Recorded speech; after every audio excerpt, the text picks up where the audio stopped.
اللہ اکبر اللہ اکبر اللہ اکبر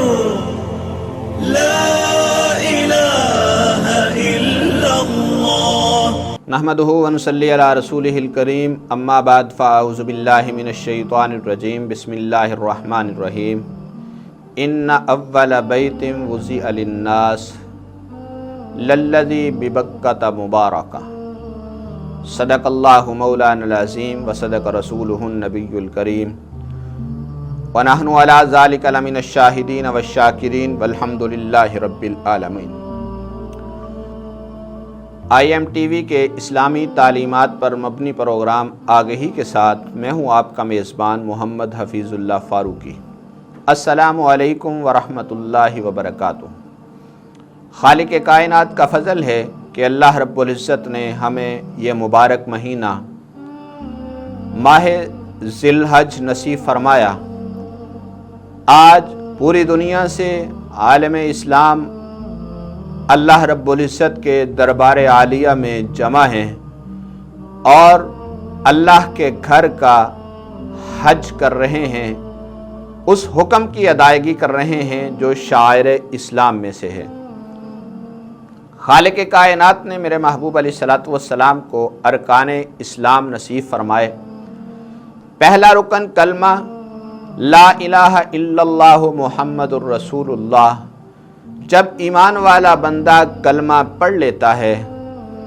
تو اس پر سب سے پہلی چیز جو فرض ہوتی ہے اسے نماز کہا جاتا ہے۔ امیر ہے، غریب ہے، سفر میں ہے، حضر میں ہے، گھر میں ہے، بازار میں ہے، جہاں بھی ہو اسے 5 وقت کی نماز کی پابندی کرنی پڑے گی۔ اور تیسری چیز روزہ ہے۔ ماہ رمضان المبارک آ گیا، 30 روزے خالق کائنات نے اپنے محبوب علیہ الصلوۃ والسلام کی وساطت سے امت محمدیہ پر فرض قرار دے دیے گئے۔ اور پھر اس سے آگے اللہ رب العزت نے مال دیا ہے، دولت دی ہے، تو اس میں سے زکوٰۃ کی ادائیگی بھی فرض قرار دے دی گئی۔ اور آخری اور 5واں رکن اللہ رب العزت نے صاحب استطاعت بنایا ہے۔ رب العالمین نے مال دیا ہے، اللہ نے دولت دی ہے، اس پر میرے رب نے حج بھی فرض قرار دیا۔ تو یہ حج آج عالم اسلام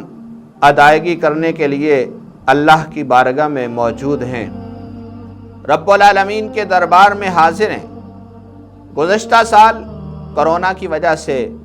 مسائل تھے، کچھ پابندیاں تھیں، اس وجہ سے حج کی ادائیگی تو ہوئی لیکن باہر سے لوگوں کو نہ بلوایا گیا۔ لیکن الحمدللہ ثم الحمدللہ سعودی گورنمنٹ نے بہت ہی اچھے انتظامات کیے۔ 60,000 وہ لوگ جو بیرون ملک سے ہیں، کوئی کہیں سے کوئی کہیں سے، جو اس مقام پہ ہیں کام کے سلسلے میں یا وہاں رہائشی ہیں، انہیں اس سال حج کی ادائیگی کی اجازت دی گئی۔ تو اللہ کے گھر کا حج یہ وہ مقام، یہ وہ مرتبہ جس کے لیے ہر ایمان والا بندہ ترستا ہے۔ میں ہوں اللہ کی بارگاہ میں ہمیشہ دعا کرتا ہوں، الہ العالمین مجھے اپنی بارگاہ میں حج بیت اللہ کی توفیق عطا فرما، مجھے اپنی بارگاہ میں عمرے کی ادائیگی کی توفیق عطا فرما، اس لیے کہ جو بھی ایمان والا ہے اس کے دل میں تڑپ ہے کہ میں اپنے رب کے دربار میں حاضر ہو جاؤں، اس مالک کا دربار جو ساری کائنات کا خالق ہے، اس مالک کا دربار جس نے ہمیں عدم سے وجود بخشا، اس مالک کا دربار جس نے ساری کائنات کو عدم سے وجود بخشا۔ آج دنیا کے اندر لوگ کبھی کسی دربار پہ جاتے ہیں، کبھی کسی پہ جاتے ہیں، کہیں 10 بجے پہنچتے ہیں، آوازہ آتا ہے یہ دربار بند ہو چکا ہے، کہیں 11 بجے پہنچتے ہیں کہتے ہیں یہ دربار بند ہو چکا ہے، کہیں 12 بجے پہنچتے ہیں کہتے ہیں یہ دربار بند ہو چکا ہے، کہیں 1 بجے پہنچتے ہیں کہتے ہیں یہ دربار بند ہو چکا ہے۔ لیکن آئیے میرے ناظرین، میں تمہیں ایک ایسے دربار میں لیے جا رہا ہوں جو